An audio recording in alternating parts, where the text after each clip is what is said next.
بسم اللہ الرحمن الرحیم۔ سورۃ الاحقاف مکیہ،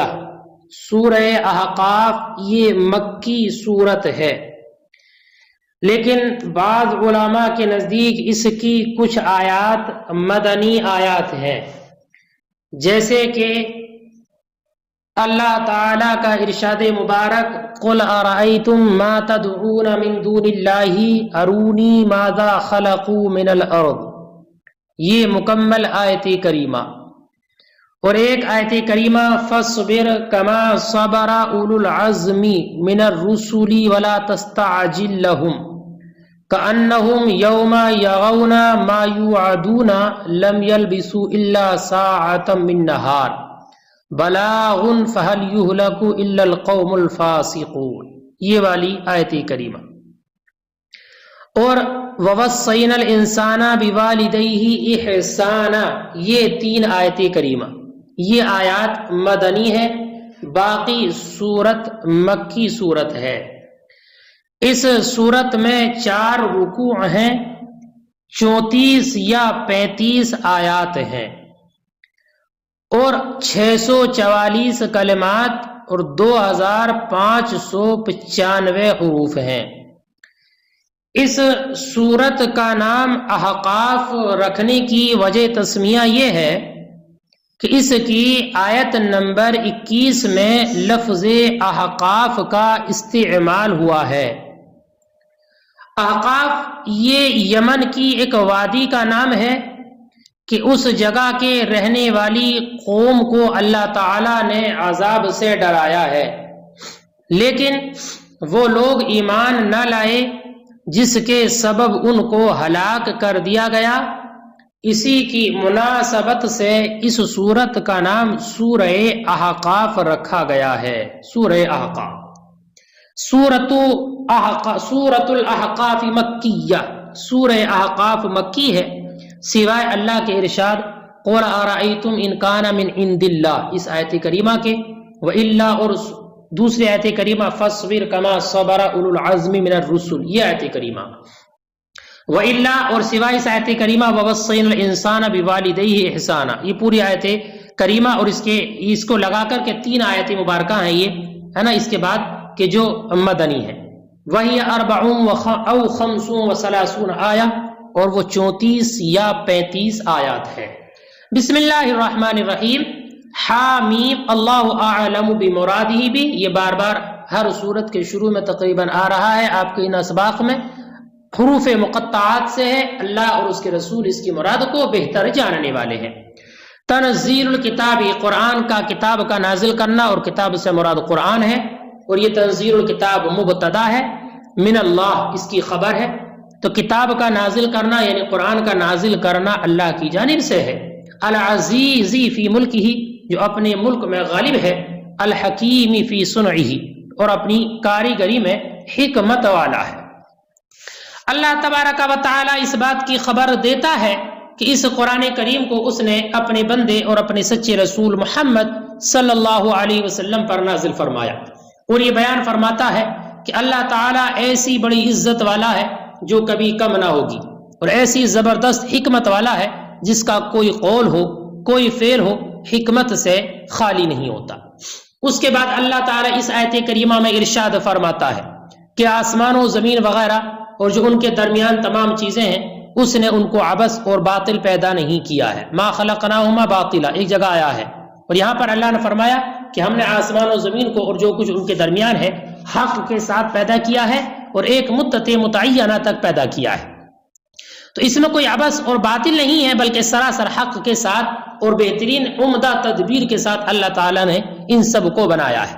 اور ان سب کے لیے ایک وقت مقرر بھی رکھا ہے کہ نہ اس وقت سے وہ چیز آگے بڑھ سکتی ہے اور نہ اسے پیچھے ہٹ سکتی ہے۔ اس رسول سے، اس کتاب سے اور اللہ کے ڈرانے والی نشانیوں سے جو باطن جو تمہیں بتائی گئی ہیں، تم ان سب پر عمل کرو، رسول کی بتائے راستے پر عمل کرو، کتاب میں جو طریقے تمہیں بتائے گئے ہیں ان کو مانو، اور جن باتوں سے تمہیں ڈرایا گیا ہے ان سے ڈرو، ان سے باز رہو۔ ما خلقنا السماوات والارض وما بینہما الا بالحق، نہیں پیدا کیا ہم نے آسمانوں اور زمینوں کو اور جو کچھ ان کے درمیان ہے الا خلقا بالحق مگر حق کے ساتھ پیدا کرنا لیدل علی قدرتنا تاکہ ہماری قدرت پر دلالت کرے ووحدانیتنا اور ہماری وحدانیت پر دلالت ہو ہماری قدرت اور ہماری وحدانیت پر اس سے دلالت ہو اجل مسمى حق کے ساتھ پیدا کیا اور ایک مدت تک کے لیے پیدا کیا کون سی مدت الی فنائہما یوم القیامہ قیامت کے دن ان کے فنا ہونے تک کے لیے ہم نے ان کو بنا دیا ہے والذین کفروا اور وہ لوگ جنہوں نے کفر کیا عما انذروا اس سے جس کے ذریعے وہ ڈرائے گئے خوفوا به من العذاب کہ جس کے ذریعے وہ عذاب سے ڈرائے گئے معرضون اعراض کرنے والے یعنی ان سے یہ اعراض کرتے ہیں قل ارأیتم ما تدعون من دون اللہ اس آیت مبارکہ میں اللہ تعالی مشرکین سے بتوں کے متعلق پوچھنے کا بیان فرماتا ہے کہ ان مشرکین سے پوچھو کہ اللہ کے سوا جن کے نام پر تم پوجتے ہو جن کی عبادت کرتے ہو جنہیں تم پکارتے ہو ذرا مجھے یہ بتاؤ کہ ان کی طاقت اور قدرت کہاں ہے ذرا بتاؤ تو کیا انہوں نے خود سے زمین کے کسی ٹکڑے کو پیدا کیا ہے یا یہ ثابت کرو کہ آسمان میں ان کی کوئی شرکت ہے کیا جب اللہ تعالیٰ نے آسمان کو پیدا کیا تھا تو کیا تمہارے یہ بت اس میں اللہ کے شریک تھے ایسا تو بالکل بھی ہرگز نہیں ہے نا صرف اور صرف تمام چیزوں کا پیدا کرنے والا تمام چیزوں پر کامل تصرف رکھنے والا اور تمام چیزوں پر مکمل قبضہ رکھنے والا صرف اور صرف اللہ تعالیٰ ہے تو تم اس ذات باری کے علاوہ دوسروں کی عبادت کیوں کرتے ہو کیوں تم اس کے سوا دوسروں کو اپنی مصیبت میں پکارتے ہو تمہیں یہ تعلیم کس نے دی ہے اور تمہیں کس نے بتایا ہے کیا تمہارے پاس اس پر کوئی دلیل ہے کیا تم اس کو کسی کتاب یا کسی صحیفے کی بنیاد پر کہتے ہو اگر تمہارے پاس کوئی کتاب ہے اس دعوے میں یا کوئی چھوٹی سی چھوٹی مخفی دلیل بھی تمہارے پاس اس پر ہے تو تم اس کو لے کر آؤ اگر تم اپنے ان دعوا میں سچے ہو اللہ فرماتا قل آپ فرما دیجیے ارائیتم مجھے دکھاؤ